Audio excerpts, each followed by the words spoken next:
Soyez les bienvenus à notre canal. Seigneur, enseigne-nous.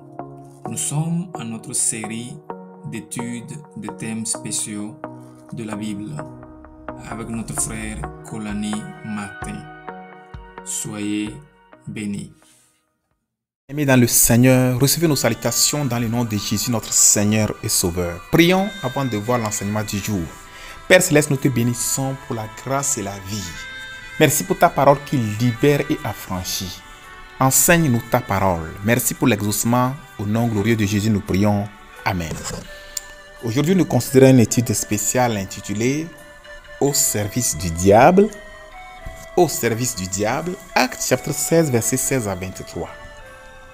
Comme nous allions au lieu de prière, une servante qui avait un esprit de python et qui, en devinant, procurait un grand profit à ses maîtres, vint au-devant de nous et se mit à nous suivre, Paul et nous. Elle criait, « Ces hommes sont les serviteurs du Dieu très haut et ils vous annoncent la voie du salut. » Elle fit cela pendant plusieurs jours. Paul, fatigué, se retourna et dit à l'esprit, « Je t'ordonne au nom de Jésus-Christ de sortir d'elle. » Et il sortit à l'heure même. Les maîtres de la servante, voyant disparaître l'espoir de leur gain, se saisirent de Paul et de Silas et les traînèrent sur la place publique devant les magistrats. Ils les présentèrent aux prêteurs en disant, « Ces hommes troublent notre ville. Ce sont des Juifs qui annoncent des coutumes qui ne nous est permis ni de recevoir ni de suivre à nous qui sommes Romains. » La foule se souleva aussi contre eux et les prêteurs, ayant fait arracher leurs vêtements, ordonnèrent qu'on les bâtît de verges. 23. Après qu'on les eut chargés de coups, ils les jetèrent en prison en recommandant au geôlier de les garder sûrement. Nous voulons voir quelques leçons. Premièrement, Paul et son équipe priaient. La prière doit occuper une place très importante dans nos vies. Nous devons avoir du temps pour les prières personnelles et collectives. Paul priait beaucoup seul, mais il avait aussi le temps pour prier avec les autres. Dans cette génération qui ne prie pas, nous devons nous discipliner pour prier et prier vraiment. Les apôtres de l'église primitive priaient beaucoup. Il n'est pas étonnant qu'ils soient restés fermes dans le Seigneur sans compromission et que le Seigneur ait béni leur ministère par de nombreuses conversions, des signes et des prodiges. Voyons un peu leur vie de prière. Acte 2, 42 nous dit, ils persévéraient dans l'enseignement des apôtres, dans la communion fraternelle, dans la fraction du pain et dans les prières. Acte chapitre 3, verset 1 nous dit, Pierre et Jean montaient ensemble au temple à l'heure de la prière. C'était la 9e heure. Acte 4, 24, verset 31 et verset 33 nous disent, après avoir été relâchés, ils allèrent vers les leurs et racontèrent tout ce que les principaux sacrificateurs et les anciens leur avaient dit. Quand ils eurent prié, le lieu où ils étaient assemblés trembla. Ils furent tous remplis du Saint-Esprit et ils annonçaient la parole de Dieu avec assurance. Verset 33. Les apôtres rendaient avec beaucoup de force témoignage de la résurrection du Seigneur Jésus et une grande grâce reposait sur eux tous. Deuxième leçon que nous voyons ici, c'est la réalité de la possession. Nous disposons de peu d'informations sur cette servante, son âge, sa situation familiale, ses problèmes de santé, la durée de sa possession, comment elle est devenue esclave de ses maîtres. Peu d'informations. Cependant, nous savons qu'elle était possédée par un esprit de divination. Certaines personnes sont possédées par des esprits maléfiques qui les contrôlent. Les esprits maléfiques aiment habiter les corps des gens. Nous ne devons pas leur laisser de la place dans notre corps. Il leur est facile de pénétrer quelqu'un et de les posséder. Lorsqu'ils pénètrent, il faudra la puissance suprême de Dieu pour les chasser. Leçon 3. Gagner de l'argent par des pratiques sataniques. Vous voyez, les gens ont recours à la divination et à d'autres pratiques sataniques pour tromper les autres et gagner de l'argent. C'est ce que faisait cette dame avec ses maîtres. La Bible nous dit au verset 16, « Comme nous allions au lieu de prière, une servante qui avait un esprit de python et qui, en devinant, vous voyez, elle faisait la divination, en devinant, procurait un grand profit à ses maîtres, vint au-devant de nous. Leçon 4 ici que nous voyons ici, c'est que nous devons éviter les pratiques sataniques. Nous ne devons pas nous adonner à des pratiques sataniques. Notez que cette dame ou bien cette demoiselle, ses maîtres et tous ceux qui consultaient et tous ceux qui les consultaient pour des services étaient tous dans la même barque. Dieu interdit les pratiques sataniques. Ces pratiques maléfiques ouvrent la porte aux afflictions sataniques, aux maladies mystérieuses et à d'autres conséquences néfastes. De plus, le jugement de Dieu attend ceux qui pratiquent, consultent, soutiennent ou suivent des pratiques sataniques à moins qu'ils ne se repentent véritablement. Deutéronome 18, verset 10 à 13 nous dit qu'on ne trouve chez toi personne qui fasse passer son fils ou sa fille par le feu, personne qui exerce le métier de devin, d'augure, le métier de devin, d'astrologue, d'augure, de magicien, d'enchanteur, personne qui consulte ceux qui évoquent les esprits ou disent la bonne aventure, personne qui interroge les morts, car quiconque fait ces choses est en abomination à l'Éternel. Et c'est à cause de ces abominations que l'Éternel, ton Dieu, va chasser ces nations devant toi. Tu seras entièrement à l'Éternel, ton Dieu. Leçon 5 que nous voyons ici, c'est que les personnes possédées par des esprits mauvais peuvent reconnaître les hommes de Dieu. Et là, nous le voyons dans notre passage au verset 17. Et se mit à nous suivre, Paul et nous. Elle criait, ces hommes sont des serviteurs du Dieu très haut et ils vous annoncent la voie du salut. Sixième chose que nous voyons ici, c'est que les agents du diable peuvent dire certaines vérités. Soyez très prudents. Cela ne sert qu'à cacher leur véritable identité et à tromper les gens. Le diable et tous ses agents sont des menteurs. Jean 8, 44 nous dit, vous avez pour père le diable et vous voulez accomplir les œuvres de votre père. Il a été meurtri dès le commencement et il ne se tient pas dans la vérité parce qu'il n'y a pas de vérité en lui. Lorsqu'il profère le mensonge, il parle de son propre fond car il est menteur et le père du mensonge. La septième chose que nous considérons ici, c'est pourquoi Paul n'a-t-il pas chassé l'esprit malin le même jour? Parce que cette femme-là, elle a fait ça pendant plusieurs jours.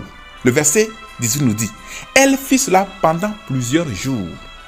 Paul, fatigué, se retourna et dit à l'esprit, je t'ordonne au nom de Jésus-Christ de sortir d'elle. Et il sortit à l'heure même. Peu importe la manière et la durée d'opération du diable, cela prendra fin. Amen. La huitième chose que nous considérons ici, c'est que la puissance des croyants est de loin supérieure à celle du diable et de ses agents. Sachons cela. C'est ce que la puissance que Dieu a mise à notre disposition en tant qu'enfant de Dieu dépasse de loin la puissance du diable. Quand nous parlons de la puissance du diable, c'est la puissance des charlatans, la puissance des féticheurs, la puissance de la sorcellerie, la puissance des hommes qui sont dans les loges, qui utilisent des pour nuire les gens. Notre puissance dépasse de loin toute leur puissance même combinée.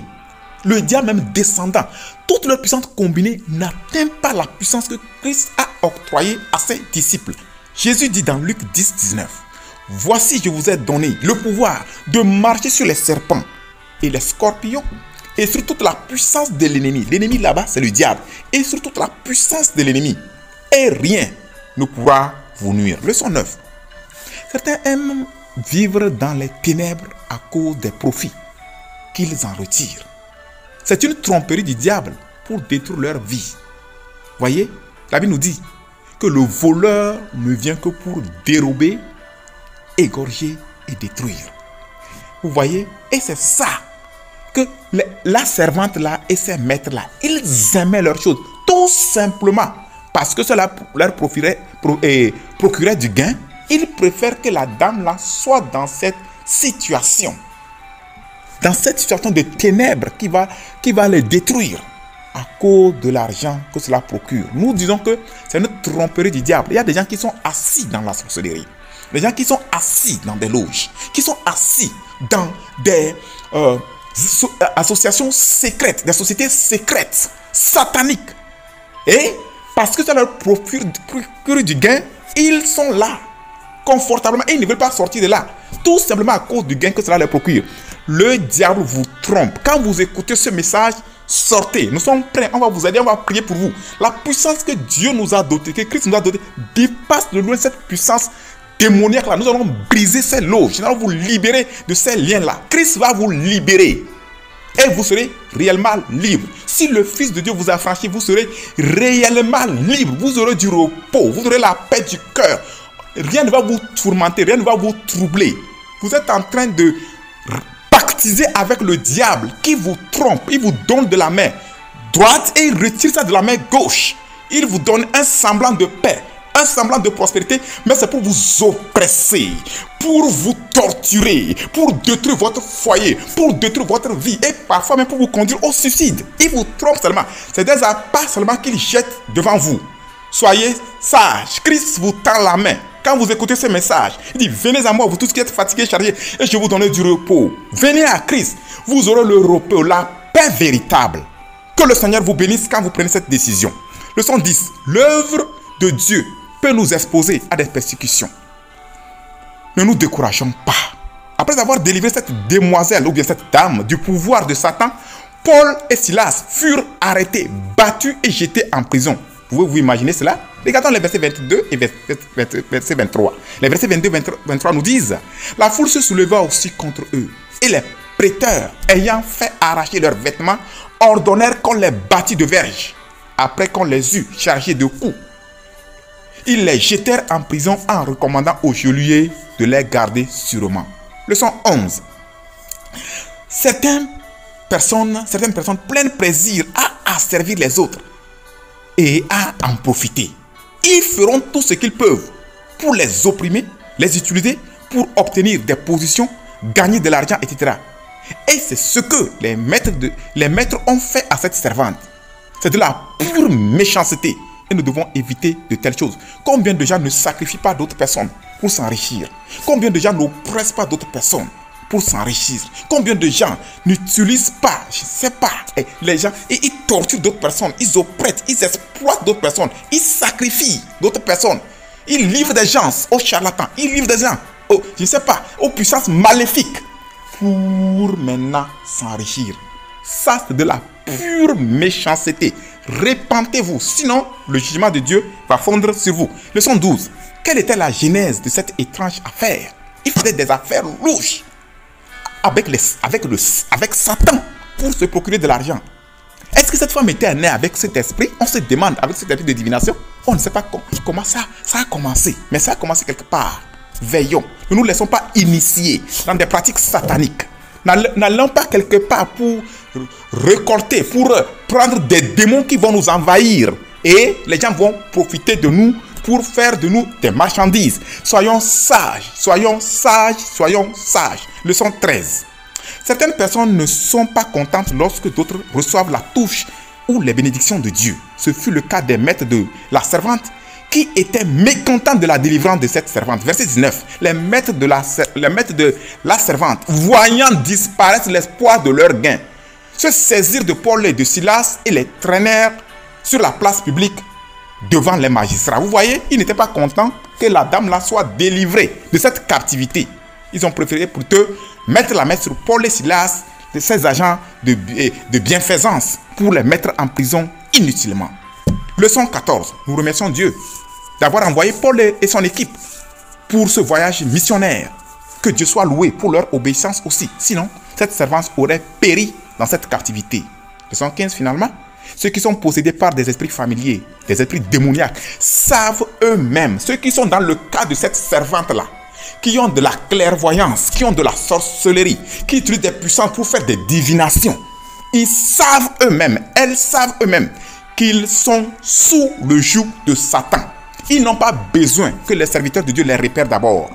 Qu'est-ce qui montre cela? Leur mode de vie pécheur, leur pratique et leur absence de connexion, de lien avec Dieu sont des preuves suffisantes pour qu'ils ressentent ou bien qu'elles ressentent leur misère et qu'ils se tournent ou bien qu'elles se tournent vers le Dieu vivant et véritable. Elles n'ont pas besoin d'attendre que des prédicateurs les repèrent d'abord. Signalez-vous et la délivrance est pour vous. Prions le Seigneur maintenant. Demandons au Seigneur d'exposer les agents du diable qui se font passer pour des serviteurs de Dieu. Demandons au Seigneur de voler au secours des captifs du diable et de les délivrer. Enfin, demandons au Seigneur de donner le discernement à ses serviteurs pour repérer et délivrer les agents du diable cachés dans les assemblées chrétiennes. Prions. Père Céleste, nous te remercions pour la révélation de ta parole. Tu es le Dieu de délivrance. Nous prions maintenant que tu agisses et que ta puissance libère les captifs de Satan. Merci parce que tu nous as exaucés. Au nom glorieux de Jésus, nous avons prié. Amen. Que le Seigneur vous bénisse et à la prochaine. Veuillez souscrire, liker et partager cet enseignement avec les autres. Et que le Seigneur vous bénisse pour votre obéissance.